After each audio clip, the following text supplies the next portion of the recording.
Kuzampo, and a warm welcome to a BBS special program. I'm Thinley Yangchen Dorji, and we have a special guest on the program today. She's the UN Assistant Secretary General, UNDP Assistant Administrator, and UNDP's Regional Director for Asia and the Pacific, Ms. Kanni Wignaraja. A very warm welcome to this program, Ms. Wignaraja. Thank you, Thinley.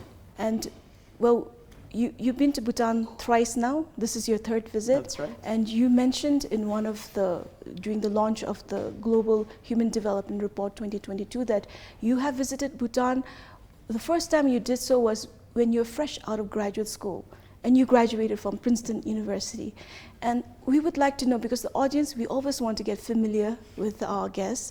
So could you tell us about the changes, the experience you've felt since the first visit, and now you've come on a very important mission. So if you could also highlight what you're here for.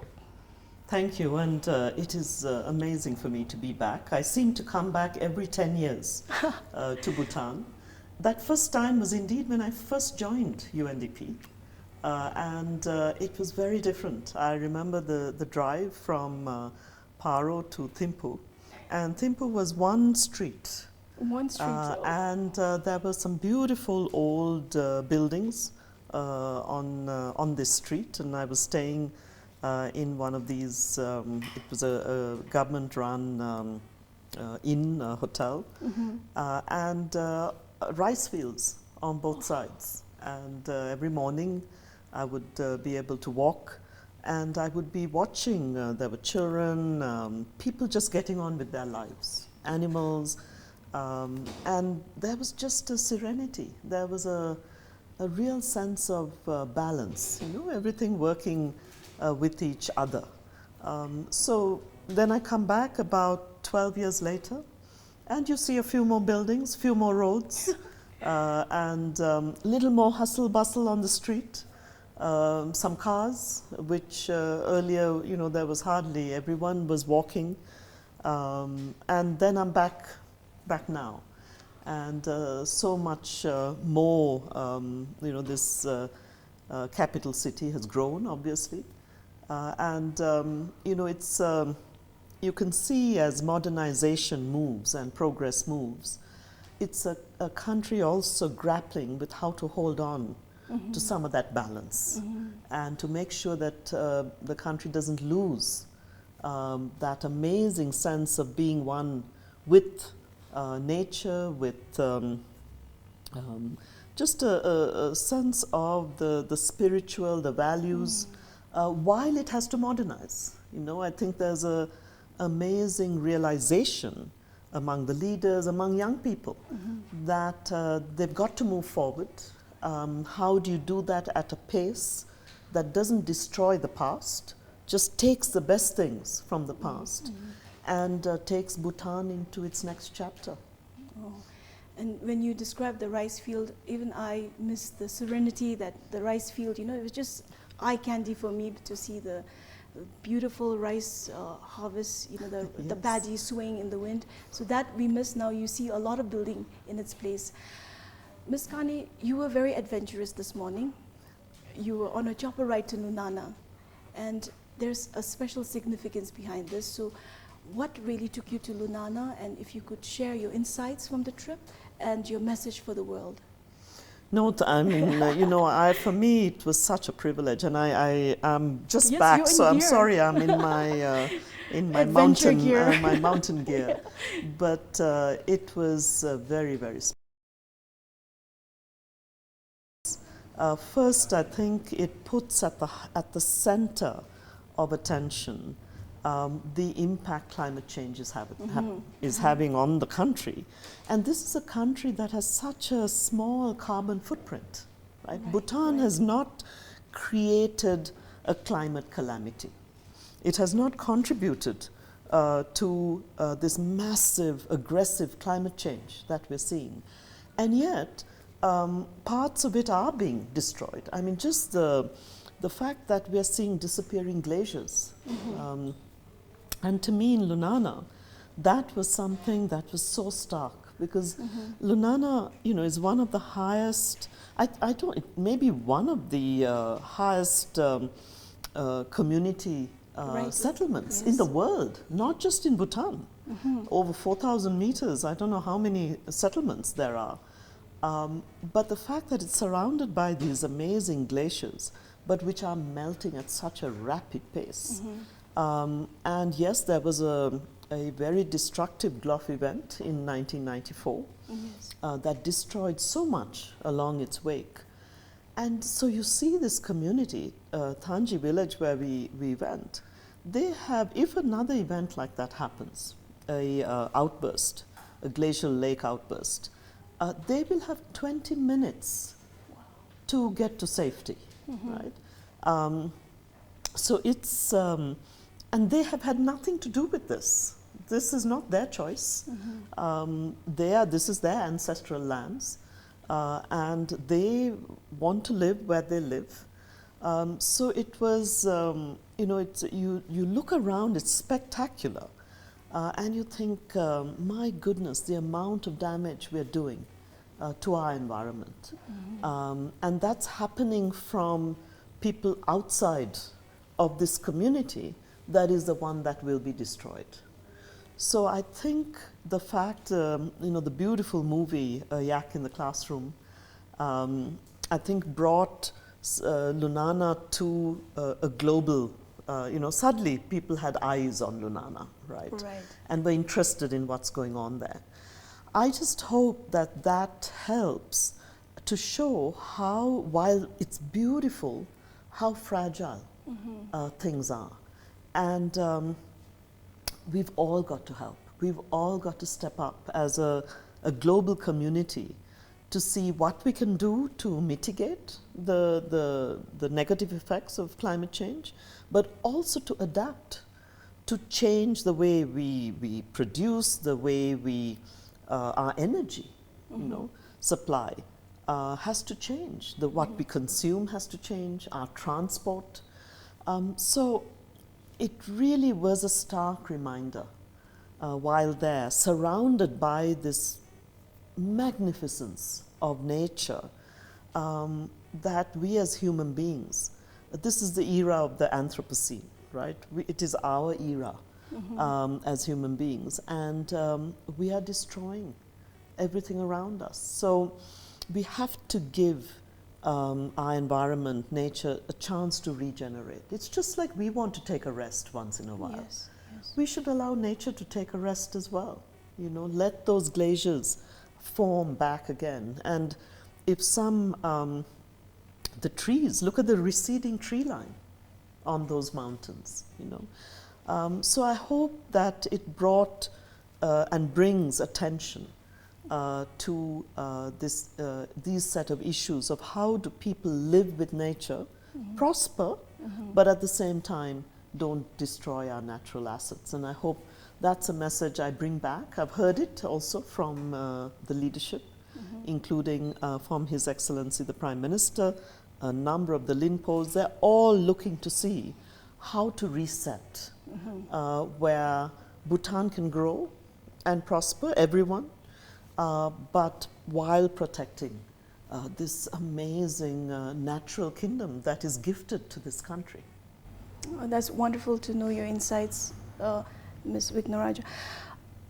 You know, Bhutan has always been very mindful in its development because of our gross national happiness, you know, and then the index that it follows it.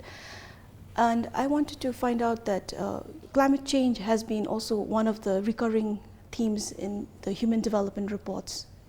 And this year also, you know, your report is titled Uncertain Times, Unsettled Lives, Shaping Our Future in a Transforming World. So as far as climate change, you touched upon it, but we wanted to find out about, because the report talks about, highlights climate and biodiversity crisis, which is the biggest challenge that we are facing as a humanity at a global base and level. So what is this new uncertainty complex? You've done several global surveys and you found out, you know, data on it. So could you tell us about how Bhutan can steer its way through this uncertainty complex?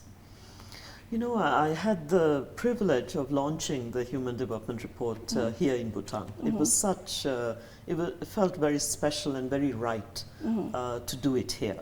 and I launched the global report for our region with a number of regional colleagues, partners, countries listening in here.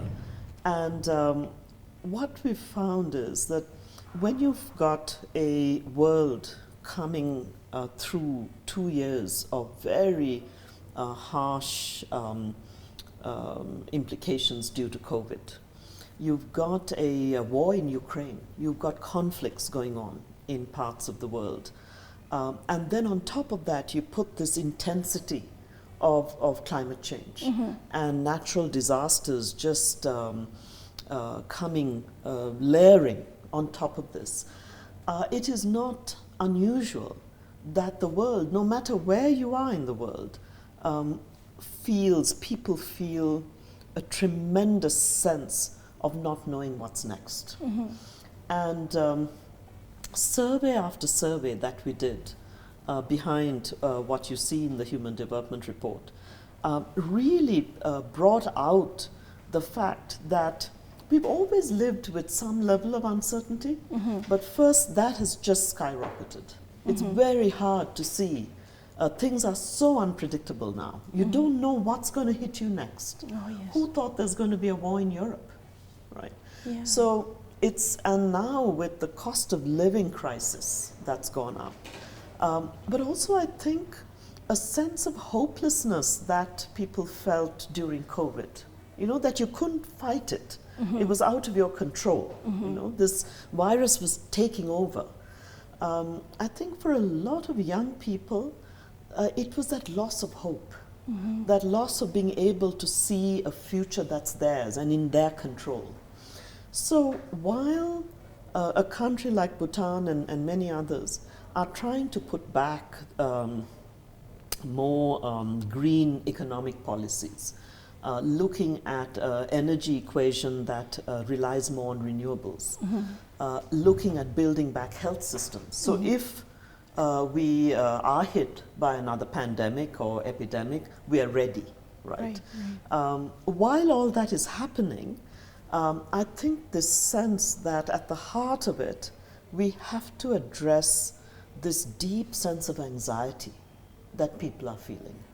Because otherwise, it doesn't matter what reforms a country is trying to put forward. So look at the tremendous transformations that the country's leadership under His Majesty the King is trying to move here. For these to really get rooted and people to feel they're part of it and own it, they have to feel back in control of their lives. Right? They have to feel, I have choices, I have opportunities, my children can have a better life. And then they embrace the reforms that take a country forward. And I think we've not given enough weight. We give a lot of attention to the data, the analytics. We have to as much give weight to what people are thinking and feeling, and bring these together so that the old meets the new, science meets our emotions. It all has to come together in a way that maybe is not comfortable at the beginning. We are much more technical specialists or sector specialists or, you know, but I think we've got to look at it in a more whole, integrated way and put the person, the most vulnerable person, at the center. If you put that person at the center, then the policies, the financing, the discussions on what will work for the country, I think will be more sensitive to taking everyone along.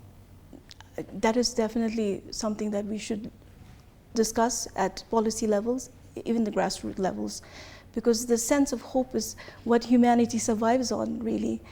So, Ms. Wignaraja, you were also visiting a lot of the Bhutan UNDP partnership sites in Punakha. You were just there, you know, yesterday, I think.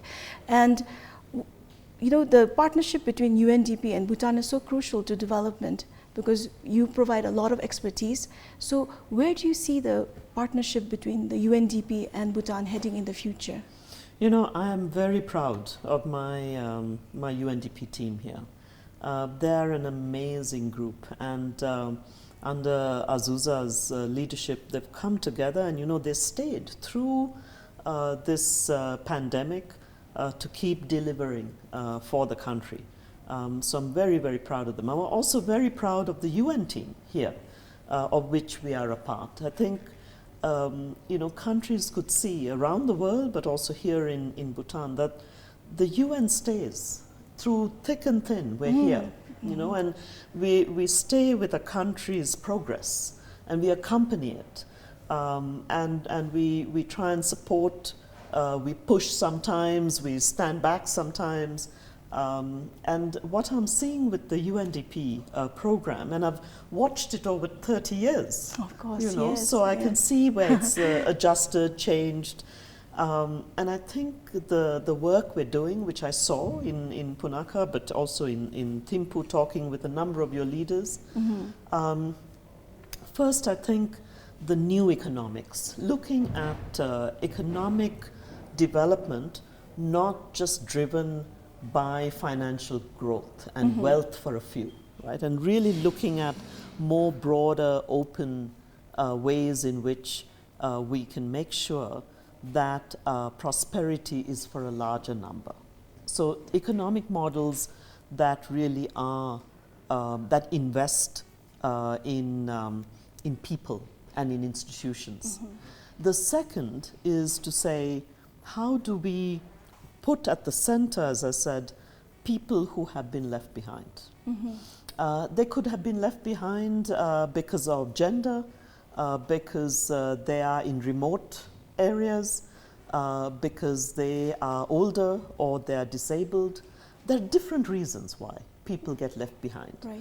And we've got to first look there and say, how can all these policies and programs support them? So a lot of the work we're doing looks at this dimensions of vulnerability and say, how can we address that and give people, those people, a sense that they can have a better life, you know?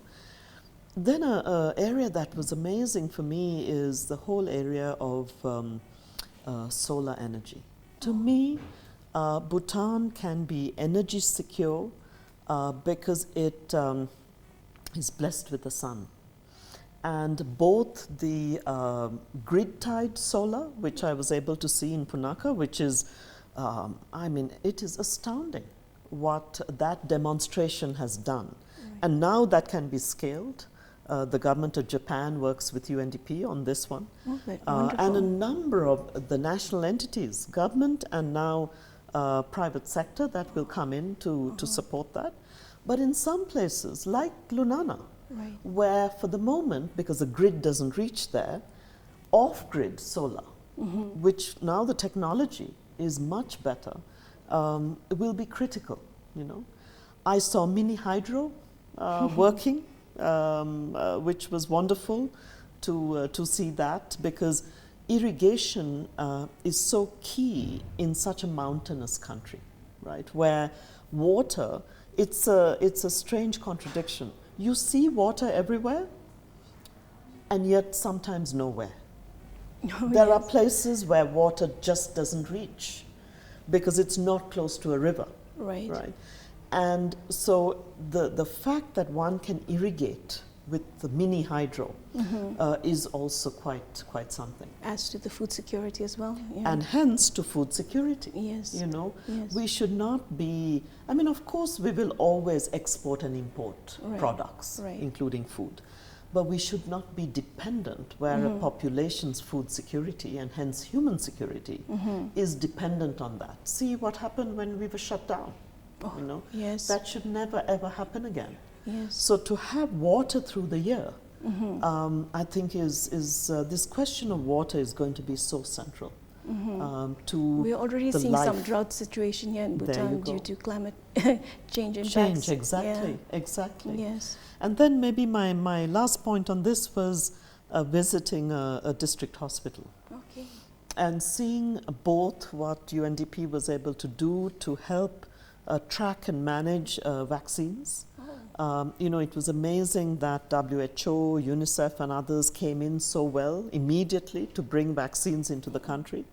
and with the Ministry of Health under the leadership of the minister, we were able to come in there and support the whole administering of the vaccines, the tracking of it. Now, the minute you put health systems onto a digital base, more people can also access it, right? So the immediate, so one, I mean, the good thing was you didn't have vaccine stockouts, amazing administering of the COVID vaccine, but now also your other vaccines, right, is all tracked, delivered, feedback from the community. Yes. I mean, it is just amazing how the leadership and people then, because they trusted the leadership, really came together. But now you can have more telehealth. Again, let me take you back to Lunana. Right. With digital connectivity, people in Lunana can have a better access to telemedicine and telehealth that they didn't have before. Right. So there's a lot of support, and UNDP is doing behind the whole digital transformation, the whole digital Bhutan. Right. Is something we are supporting. Yes, and we're also poised for digital transformation in education Absolutely. and the economy as well. Absolutely. And I heard you say that education is you provide education to the people, and that's for me the great leveler. That is absolutely Yeah. right. You know, I met a group of young entrepreneurs, Bhutanese entrepreneurs, and they're so inspiring. Because they're so inspired, they're doing crazy things. They're artists, they're bakers, they're producing music, they're producing new software, you name it. Just the ingenuity of, it's just, I was blown away. Yes. And the creativity. And this is maybe where there's such a niche for Bhutan. Young people have a combination, I don't know if it's in your DNA, of being able to absorb the modern, the science, the technology, with an amazing artistic bent. There is an eye and a ear and a feel for creativity. And when you bring these two things together, there's a niche there for a lot of digital creative products, right. Software, gaming, digital art, and so there's a whole market out there right. that I think young Bhutan can move into. Yes, and this also becomes like a message for the young population, the youth of Bhutan, because they are also grappling with uncertainty, especially in the employment area, because a lot of our youth are now, they have aspirations, they want better economic opportunities, so they are finding it overseas. What is your message for the youth who have aspirations, but like you said, you also see that they are very creative, so is going overseas something that Bhutan should be cautious about, losing its youth population? I wouldn't look at it that way. I know it hurts in the short term. Okay. When we see our young people going. Right. But if you look at it the other way and say, you have these young Bhutanese who are going out there almost like explorers to parts of the world. They're going to be learning new skills. They're going to be opening up new spaces. They're going to experiment with setting up their own businesses. Many of them are going for education. Then the question is, how do you attract them back, right? So it's not so much to stop them from going, but saying, first let us create opportunities at home, right. So that not everyone has to leave. That's very important. And I think opportunities where you can be self-employed, where you can open up your own business. If you want to join the public service, there's pride in doing that. So opening up space locally is key. I think that's key. But for those who want to go, they should go. They should go discover the world and then bring the best of that back to Bhutan. Some will come back and settle back home because they will realize how precious home is. Others will come back, maybe not for long periods of time, but they will come back. They will invest back in their country. Right. We need young millennial Bhutanese to invest back in Bhutan. So opening up spaces for that investment from the diaspora to come in, I think is also critical, and hopefully is part of the reforms. Right. Thank you for saying that, because we were quite, the mood of the country is that a lot of the youth are going abroad and they might not come back. So there's this uncertainty there as well. So Bhutan is preparing to graduate from its LDC status next year, and it's against a backdrop of multiple crises in Bhutan, as you can see, because of pandemic and a whole lot of transformation taking place. So there's this feeling of being unsettled, what your report is precisely talking about.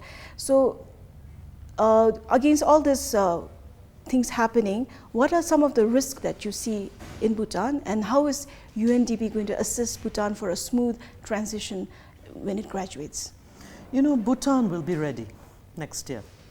And I think there, a couple of things. One is, I am very proud to see that Bhutan will graduate, just like Bangladesh will graduate, Nepal will graduate, Laos will graduate.